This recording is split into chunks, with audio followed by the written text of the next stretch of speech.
Hi, on this channel I very often talk about trading volume, right? I talk about the dangers of buying an asset when trading volumes are high. For example here, Dogecoin, the trading volume is very high at a particular point in time. That's when the price tends to be very high as well. And then when the attention declines, when trading volume declines, that's also when the price declines. So this is a pattern that can be observed all over crypto. But what I found interesting recently is that not all cryptocurrencies behave the same. So for Dogecoin, this is obvious, right? High trading volume, now it's going down and the price declines. This is an underperformance versus Ethereum of 67%. Now here I only look at the relative performances to Ethereum. And that's because once you look at the US dollar chart, you get all kinds of noise in there. The overall crypto market is going up, and so obviously a particular altcoin is also going up in US dollar price, but the relative valuation might not change, right? So I look at the relative valuation to Ethereum. Ethereum leads the market in my opinion. It has the highest correlation to the altcoins, a higher correlation than Bitcoin has. But let's go back to trading volume again. So this is Dogecoin, right? But not every asset behaves in this way. This is Axie Infinity. And of course, when trading volume went up, the price went up. So far, so good, right? Attention increases, more investors jump on, price goes up, trading volume goes up. But now here, the trading volume goes down from like 30 million a day to only 1/10 of that. But the relative price did not go down. It stabilized. And I find that very interesting. Why does Axie Infinity, when attention goes down, stabilize in price? But why does Dogecoin start bleeding so much? And I think the answer to this is the fundamental reason of why these price pumps here happen. Because the logic is probably something like this. There's short-term speculators coming in here, right? There's an Elon Musk tweet, and so everybody jumps on this, then everybody forgets about the Elon Musk tweet, and so the people that were short-term excited here, they look at this crypto and they think maybe there's better things out there than Dogecoin. And so they start selling off, at least in aggregate. Looking at all of buyers and sellers, there are more sellers than buyers. So the price relatively declines. Now with this price pump over here with Axie Infinity, maybe the idea goes a bit differently, right? Maybe it is game adoption that happens here. Maybe it's a new release. Maybe it's the upcoming ETH 2.0 that will reduce gas fees, that will make it more affordable again to play crypto games. Maybe it's a mixture out of this. And the people that bought over here, over the short term, it's probably still speculative money. But then there's all this attention. And so the long-term investors, they look at the project as well, and then they buy it and hold it for the long term. That would explain why on the upside, when trading volume shoots up, Dogecoin and Axie Infinity, they behave the same. But when trading volume goes down, they don't behave the same. Some assets, they stabilize because the price increase is justified. Other assets, they don't stabilize in price and they continue bleeding over time. I think that's a very interesting pattern. And so we can simply look at different assets and see if we find similar kinds of price pumps and similar kinds of bleeds. So here we've got ANKR, and I'm not going to make any comment here, right? I'm not going to talk about any fundamentals of any crypto project, but let's simply look at the charts of different projects. So here's ANKR, and we get again the price pump with heightened trading volume. And since then, we are bleeding against Ethereum by now 76%. So attention went down,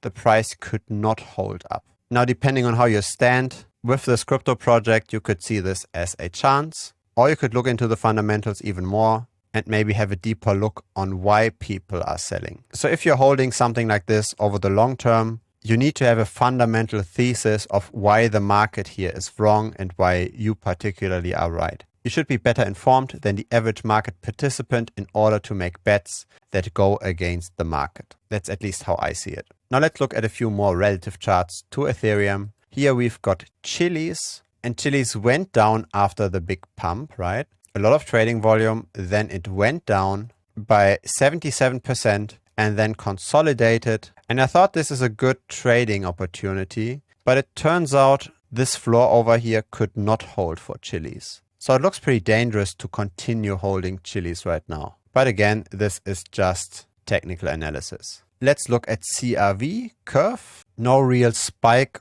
or valley in trading volume. This is relatively stable. Same goes for Polkadot. Ethereum Classic is interesting though. Here we do have the same pattern. This happened on the 6th of May, and on the exact same day when the trading volume was so high at 50 million, that's when we had our price peak. So these things, they are no coincidence, right? This is a pattern you can really see in many cryptocurrencies. And since then, we are bleeding in Ethereum Classic versus the regular Ethereum by 60%. So trading volume is down and people are selling off, continuing to selling off. So yeah, risky proposition. You need to know what you want to do with this. Big losses are possible if you don't time this right. I personally, I'm not buying Ethereum Classic now, if you're just wondering.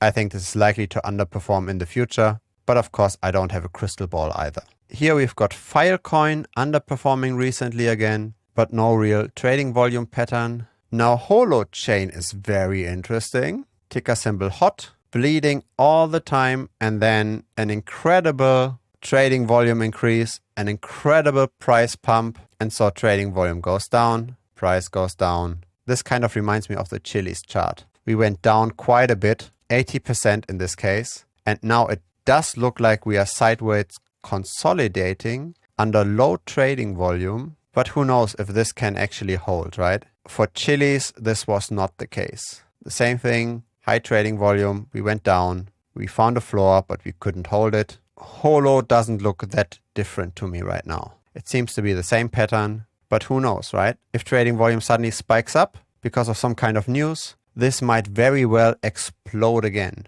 These kind of movements, they are massive. This is a 5x almost. Here we've got the token of the Kucain exchange, ticker symbol KCS. And this looks pretty bad, right? Trading volume very, very stable.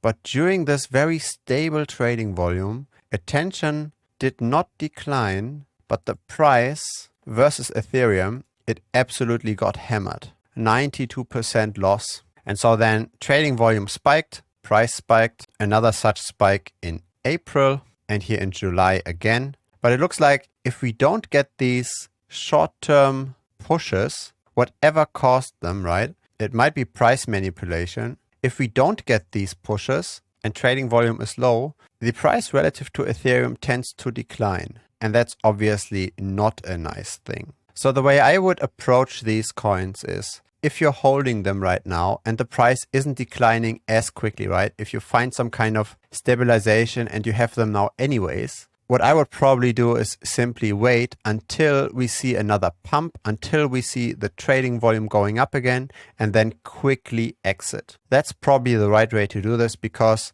these increases, they don't look sustainable, right? They look very short term, very hyped. But if it doesn't cost you anything versus Ethereum now to hold this, you might as well just keep it. But if momentum turns around again and this bleeds, this can go on for a long time. But right now it might be a simple hold. Simply exit quickly enough when trading volume shoots up again. That's how I would approach this. Now this is Chainlink, a chart too many people are familiar with, the underperformance versus Ethereum. And here we do see some kind of stabilization, which is nice. But the trading volume doesn't give us too much of a hint. It's a pretty constant level of around 8, 9, 10 million, something like that. Now here we've got Quant, ticker symbol QNT. And this is interesting because we do have volume patterns and we did have a price decline here afterwards of around 43%, but it doesn't seem to be as consistent here.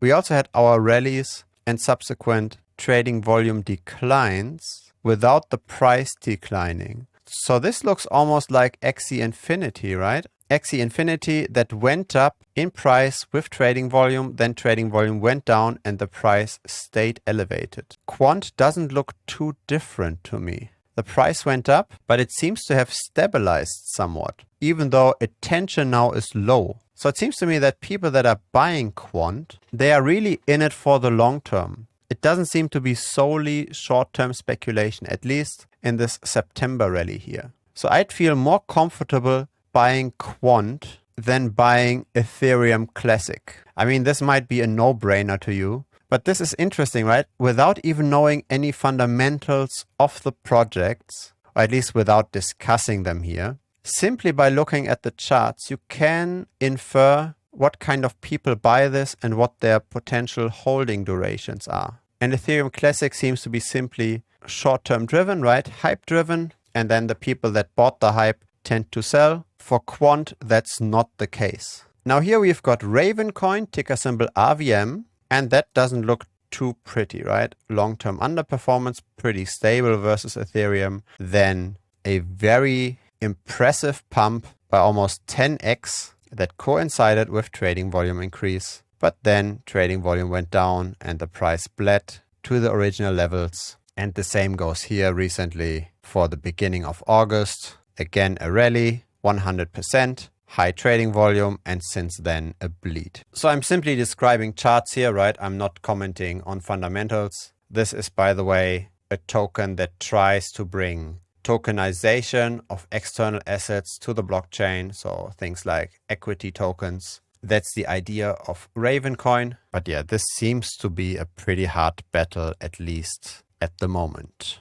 One more coin I think that's worth looking at is Solana, simply because it did grow impressively. This rally since the beginning of the year versus Ethereum, it was completely out of this world, right? An 18x versus Ethereum. And the trading volume spikes, they are not as significant. But again, what we can see, trading volume is high, price increased, trading volume went down, price also went down a bit, 30%, but stabilized quite quickly afterwards. And the rally that happened here, again, 3 days of high trading volume, not a lot of price bleed happened afterwards, even though trading volume went down by like more than 2/3. So that's positive, right? High trading volume declines, price doesn't decline too much. So this does look to me as if people that are buying Solana are not just simply speculating on it short term, but people are really believing in the project, in the NFT functionality,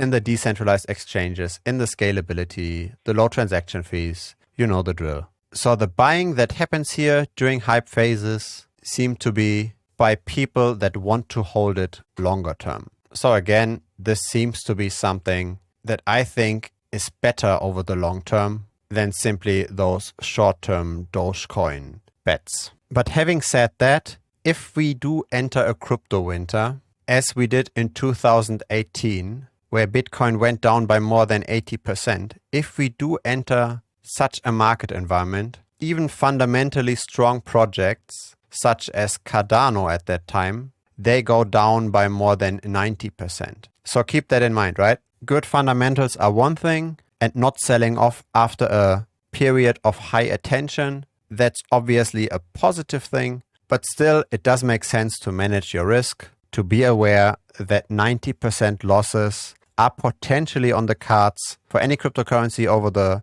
quote-unquote short term, if you consider 1 year short term. So manage your risk accordingly, and if you do like a project that you want to invest in over the long term, I think it makes sense, instead of just buying once, to simply dollar cost average in. Buying a certain amount every week or every month over the next 1 or 2 years, I think that's, psychologically speaking, the much better bet. If it goes down, you simply get more tokens for US dollars. If it goes up, you make money. So you almost become agnostic to the short-term price movements, and you're just simply betting on your crypto project being the winner over the long term. If you enjoyed this video, please give this a like. YouTube will then help to grow the channel. If you haven't yet, feel free to join our Telegram group as well. We are around 700 people there right now. We enjoy discussing altcoins and also the general crypto market over there. And last but not least, if you haven't yet subscribed, I publish videos regularly, so feel free to subscribe as well. Thanks for watching and see you next time.